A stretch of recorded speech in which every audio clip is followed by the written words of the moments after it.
시청자 여러분 안녕하십니까? 2025년 11월 14일, 11월도 중간에 이르렀군요. 오늘 금요일입니다. 한 주 동안 수고 많이 하셨습니다. 자, 오늘 김용민 브리핑 시작하겠습니다. 시청자를 가스라이팅하지 않는 김용민 TV 사랑해 주셔서 감사합니다. 맑은 날씨에 밤사이 복사 냉각이 활발해서 안개가 짙게 끼었는데요. 사실 좀 춥습니다. 낮에는 포근한 날씨가 예상됩니다만, 자, 현재 기온은 1도입니다. 낮 최고 기온 14도로 예상됩니다. 오늘 맑은 날씨 예보가 나왔고요. 오늘 대장동 항소 포기 논란 속에 사의를 표명한 노만석 검찰총장 직무대행이 비공개 퇴임식을 갖습니다. 여러 인터뷰를 보니까 수시로 정권과 많이 부대껴 왔다면서 현 정부가 외압을 가했다, 이렇게 해석할 수 있는 말을 내놓고 있습니다. 자, 그 이야기 잠시 후에 소상히 다루도록 하겠습니다. 간밤에 내란 가담 혐의를 받고 있는 박성재 전 법무부 장관 다시 한번 구속영장 기각을 판단받았습니다.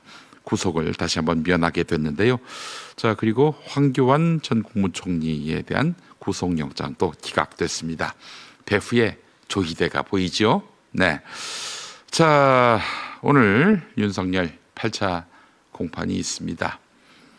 특수 공무집행방해, 아마도 체포영장 집행하려고 했을 때 막았던 것, 이 사안과 관련한 재판일 겁니다. 벌써 8차 공판까지 왔군요. 오늘 아침 신문 주요 기사 살펴보겠습니다. 말씀드린 대로 노만석 검찰총장 권한대행이 대장동 1심 항소 포기 논란에 책임을 지고 사의를 표명했지요. 중앙일보하고 인터뷰를 했는데 온몸으로 검찰을 지키려 했은 4개월이었다. 공직자는 벼슬이 거두어지면 뒷말 없이 떠나야 한다라고 말하더니 뒷말을 많이 했습니다. 항소 포기 결정이 법무부 압박 때문이라는 의혹과 관련해서는 모든 건 내 결정이라면서도 윗선과의 의견 차이는 인정했습니다. 윗선의 생각을 받아들이는 순간 그건 내 결정이 된다라면서 외압 주장에 대해서 어느 정도 인정한 부분이 있습니다.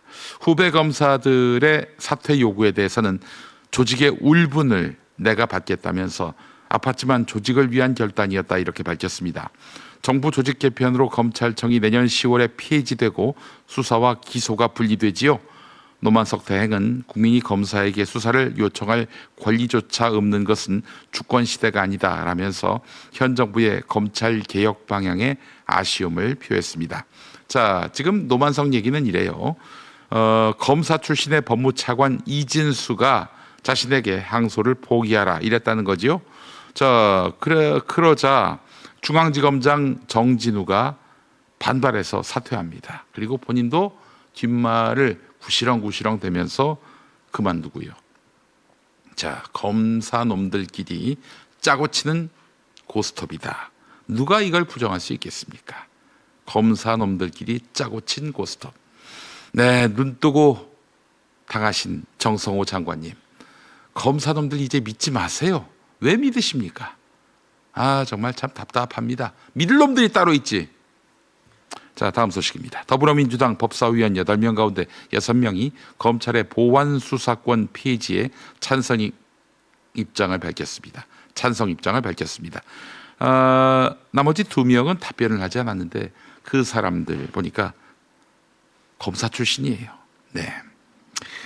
존치하자 이런 의견은 물론 한 명도 없었습니다. 최근 대장동 항소 포기 사태와 검사의 집단 반발 이후 검찰에 대한 당내 불신이 극도로 높아진 결과로 보입니다. 존치하자는 주장이 하나도 없으니 말입니다.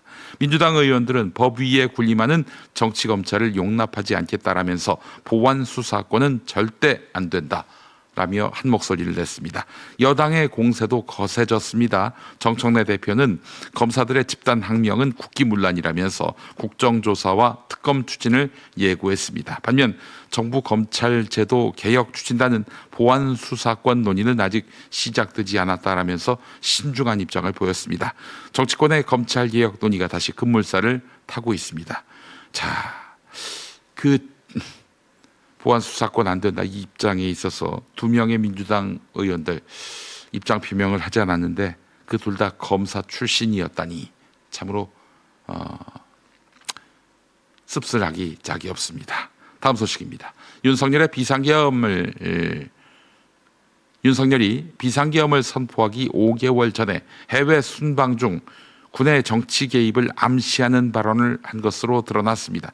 조은석 특별검사팀은 내란 혐의 수사 과정에서 윤석열이 지난해 7월 하와이 체류 중에 한동훈은 빨갱이라면서 당시 정치 상황에 군이 참여해야 하는 것 아니냐라고 말했다는 내용을 구속영장에 적시했습니다. 윤석열이가 한동훈은 빨갱이다 이렇게 이야기를 했는데 참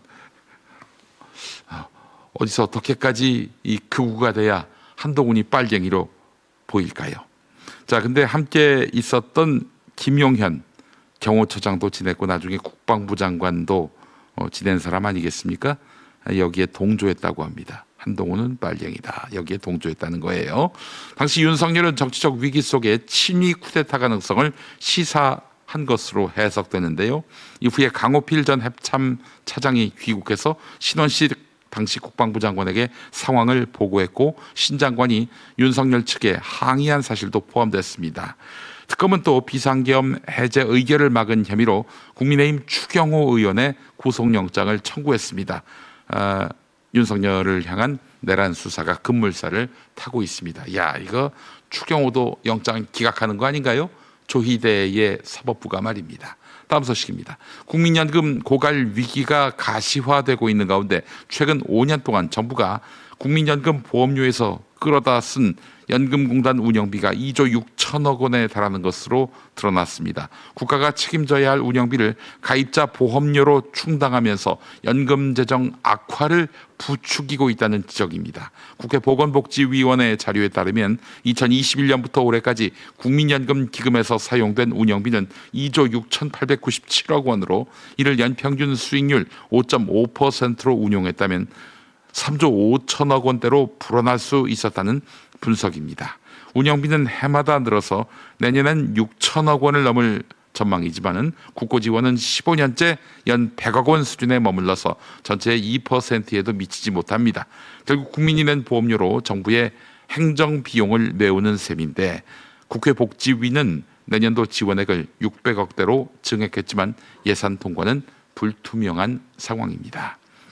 마지막 소식입니다. 2022년 6월 경남 창원의창 재보궐선거를 앞두고 윤석열이 당시엔 당선인이었죠.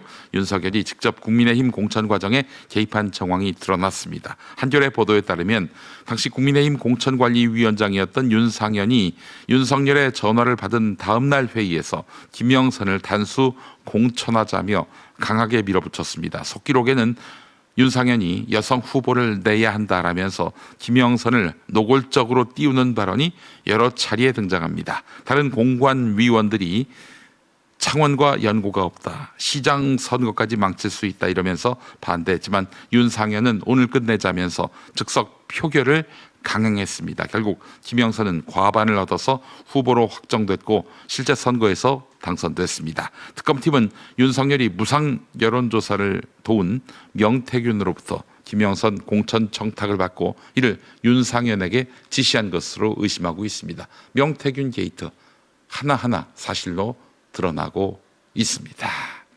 자, 오세훈 어떡합니까? 네, 자 11월 14일 김용민 브리핑 함께하고 계십니다. TV 뉴스 리뷰 함께하죠.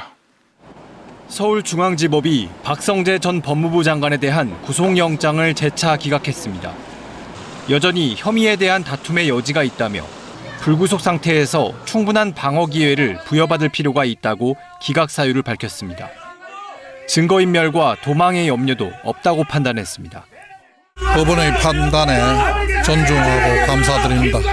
이로써 박 전 장관에 대한 구속영장은 두 차례 모두 기각됐습니다. 내란 선동 혐의로 그제 전격 체포된 황교안 전 국무총리에 대한 구속영장도 기각됐습니다. 황 전 총리는 비상계엄 당시 SNS에 계엄이 선포됐다, 종북 세력을 척결하라거나 한동훈 우원식을 체포하라는 게시물을 올린 혐의를 받습니다. 항명 정치검사 단죄를 선언한 민주당은 검찰에 대한 고강도 압박에 나섰습니다. 이번 주에 대장동 사건 기소 등에 대한 국정조사 요구서를 제출하고 검사도 탄핵 없이 해임, 파면할 수 있도록 하는 법안도 발의하기로 했습니다. 무능과 부패를 숨기기 위해 거짓과 항명을 선동한 정치검사들의 실체가 만천하에 드러나도록 국민의힘은 노만석 검찰총장 대행 사퇴는 꼬리 자르기이자 권력형 사법 개입이라며 이 대통령이 책임지라고 직격했습니다. 이재명 방탄을 위한 위법한 항소 포기였음이 명백해졌습니다. 꼬리 자르기는 더 큰 국민적 분노에 대장동 항소 포기 규탄 대회에서 느닷없이 우리가 황교안이다라고 외친 국민의힘 장동혁 대표. 여러분, 전쟁입니다. 우리가 황교안입니다. 뭉쳐서 싸웁시다. 대회가 끝난 뒤에는 우원식 의장을 체포하라는 황 전 총리의 글은 표현의 자유에 해당한다는 주장을 이어갔습니다. 여당에선 사실상 국민의힘이 내란 정당임을 인정한 것이라는 비판이 터져나왔습니다.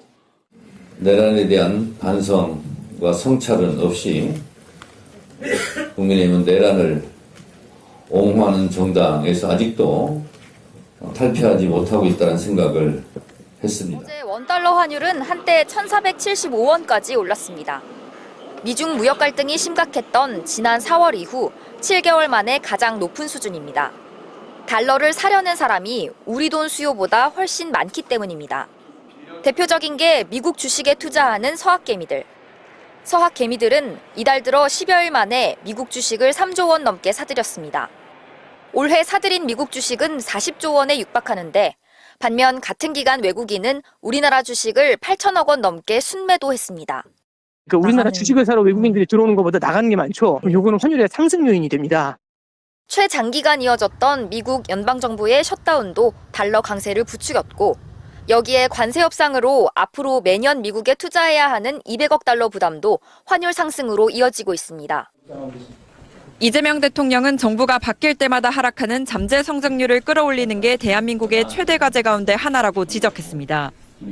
정권이 바뀔 때마다 1%포인트씩 잠재 성장률이 떨어져 곧 마이너스가 될 수도 있는 상황이라고 진단하면서 성장률 반등을 위해 규제, 금융, 공공, 연금, 교육, 노동 등 6대 핵심 분야의 구조개혁이 필요하다고 강조했습니다.